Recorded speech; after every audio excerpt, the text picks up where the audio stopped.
When you guys said that Tim Walz and AOC lost in that Madden game, that's because they got distracted by Donald Trump's insane Madison Square Garden rally where they were making jokes about black people eating watermelons, calling Hillary Clinton the devil and the B word, and that's before Donald Trump even took the stage. They used all of this wild apocalyptic rhetoric. Maybe they got sidetracked. Yeah, well, they're easily sidetracked.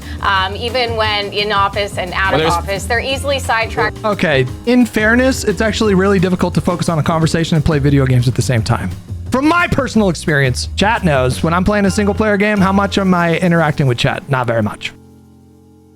Friends, I know it's played out, but liking, commenting, subscribing really helps with the algorithm. So if you enjoy the new content, click those buttons for me, please. Adam Mockler went on Newsmax. Friend of the stream, Adam Mockler, went on Newsmax and debated a young conservative kid who just looks like he was literally created in a lab of conservative scientists.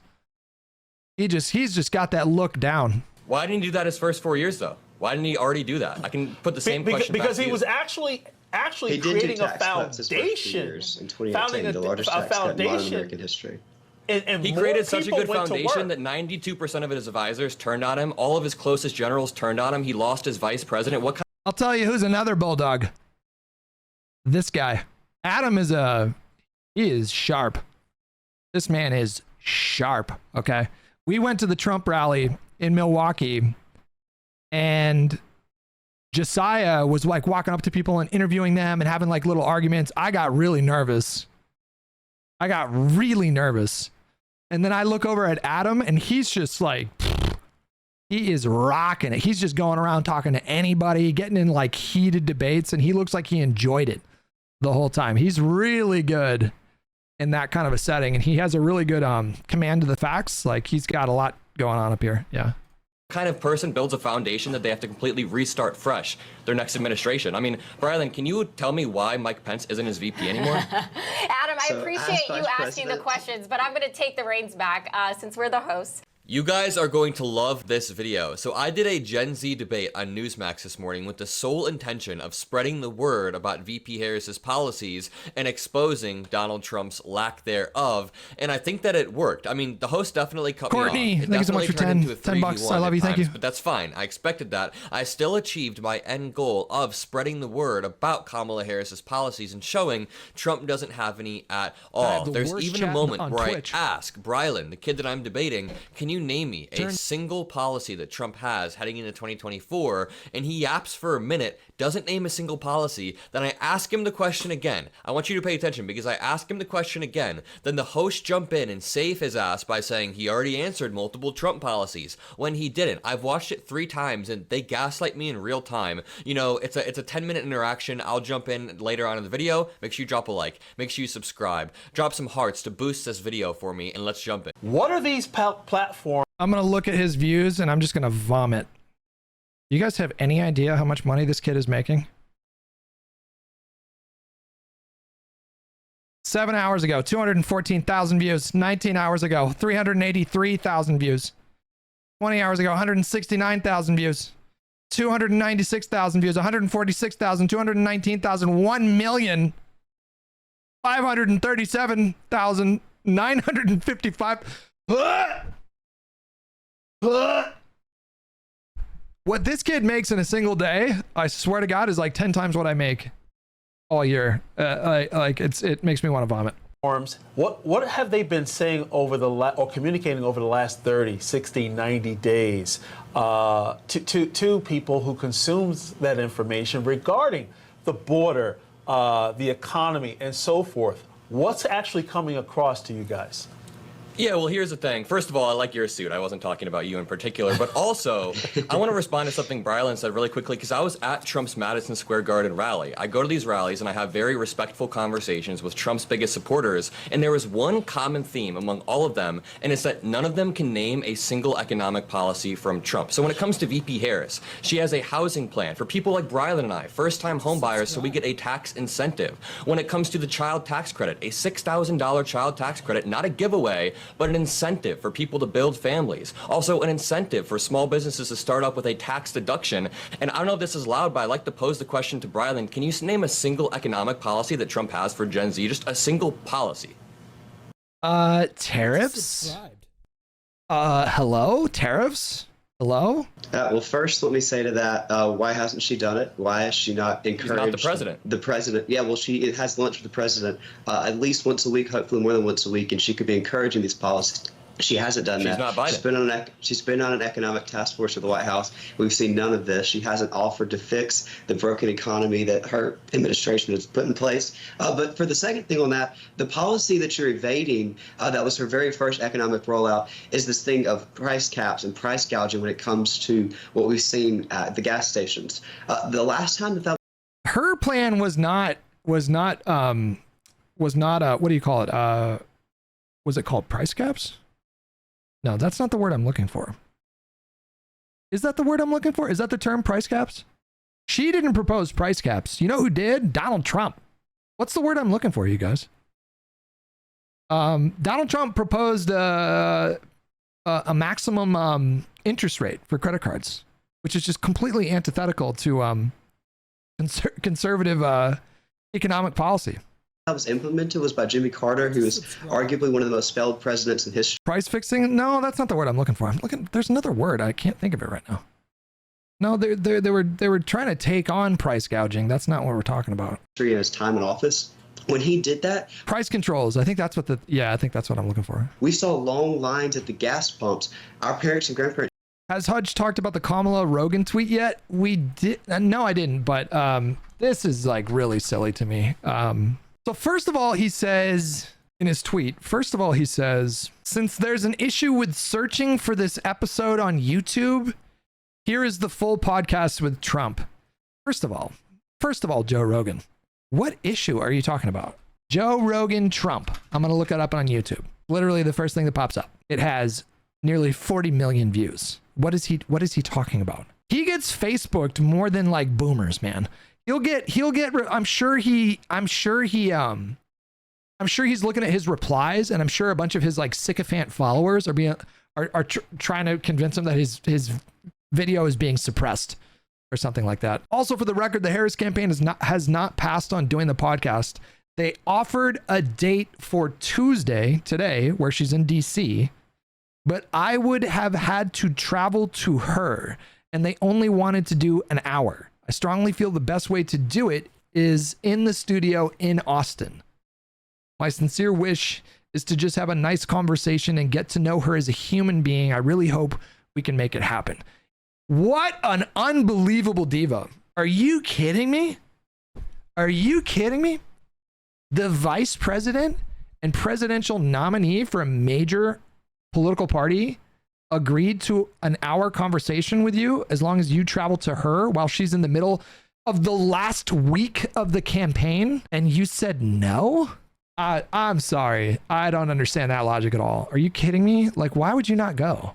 Generation remembers that these policies that she's trying to put in place have been tried and have been failed. She clearly didn't, she slept through history class because what she's trying to put in place isn't working again. So you're kind of cherry picking policies that she's put out there as a response to failed policies. But my response quickly is just, why hasn't she tried to run all those policies when she ran as a presidential candidate in 2020 or when she was elected vice president?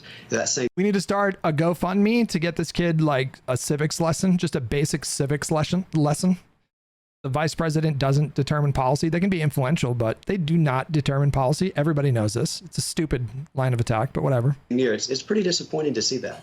Wow, that really quickly, I want to ask you one more time. Can you name a single policy? Can you name one single policy? Because you completely didn't answer my question. Is it the tariffs? I think he did, actually, Adam. I think he named quite a number of policies. What? What policies did he name? Hold on. What? Also, President Trump has loved to put a small business administration together. He put that together for the first time, and he's made a very clear point that he's going to do that in his second administration. Mm-hmm. Well, because he's a businessman. He's only referred to tariffs on Chinese exports, and by the way, price gouging laws exist. Not just on Chinese. Wait, on Chinese exports. Wait, what? So Adam, maybe you know what? I'm going to open up a TikTok account and so forth. I'm going to follow you. I want you to follow me back. I'll give you all the information you need. And you know what? I'll give you I guarantee I would bet $1 million that Adam knows way more about each candidate's individual policy agenda than this guy. Preview right now. No tax on tips. No tax on overtime. And for your mama and your daddy, There your you go. grandparents, There are some no policies. tax on Social Security. So that's There you go. There are some actually, when you policies. look at it, President Trump But this kid was not the one who gave those policies. I don't think this kid gave a single policy. is like Oprah. He's giving something to everyone, including you. Why didn't he do that his first 4 years, though? Why didn't he already do that? I can put the same question back Because to he you. was actually He did do creating a tax cuts his first 2 foundation. years in 2018, Founding the largest a tax cut in modern foundation. American history.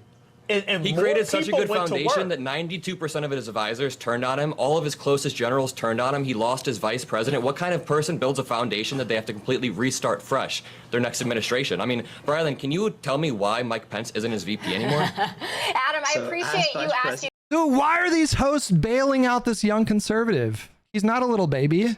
He's got a baby face, but he looks like he's what, like 21, 22 years old? We're trying to save this kid. Let him talk. The questions, but I'm going to take the reins back since we're the hosts. Wait, why? Are you not hosting a debate? Like, what is the point of the debate if they're... What's happening? Why is this happening? I have some questions here. Brylan, in terms of the... It's billed as Gen Z debates the issues. Why are you cutting him off when he's asking valid questions? The display we saw on Sunday with Tim Walz and AOC.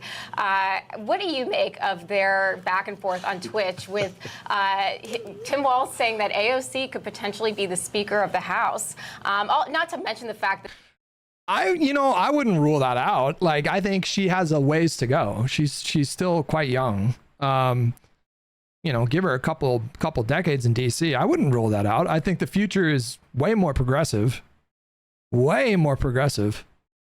and she has demonstrated maturity, especially in the last like 4 years. She's demonstrated a ton of maturity. People write her off. Republicans write her off because, Green New Deal stuff or whatever. She was very young and aspirational and maybe a bit naive for the first, few years that she was serving. But she's been a powerful ally in the Congress. Like, I think she's done. I wouldn't rule her out. Like, I wouldn't rule her out as a presidential nominee one day. But again, we're talking like, just to be clear, just be realistic. We're talking about 2 decades from now. I mean, we're not talking anytime soon. It's going to take a little while, and she definitely needs to cut her teeth a little bit more. But her trajectory right now is impressive. that they did it on Sunday Night Football. I mean, how silly is that? They both lost in the game 0-0, which is... Okay, so she says that Tim Walz and AOC both lost 0-0. That's important. That comes up later in the video. But did you guys notice how they gaslighted me straight up right there? They genuinely... Well, number one, the host began talking over the other guests so they both could get their points in at me at the same time. And then I was able to get my point in. So I guess that worked out well for me. But they genuinely said he just named multiple Trump policies when he didn't name a single policy. It shouldn't be that easy of a gotcha question, but I guess it is. Now watch the second half. You know, Adam, the thing is, let's actually move off the shore of America and let's travel around the world. The reason why I say that is because when Trump was in office, we engaged in no new conflicts, no new wars.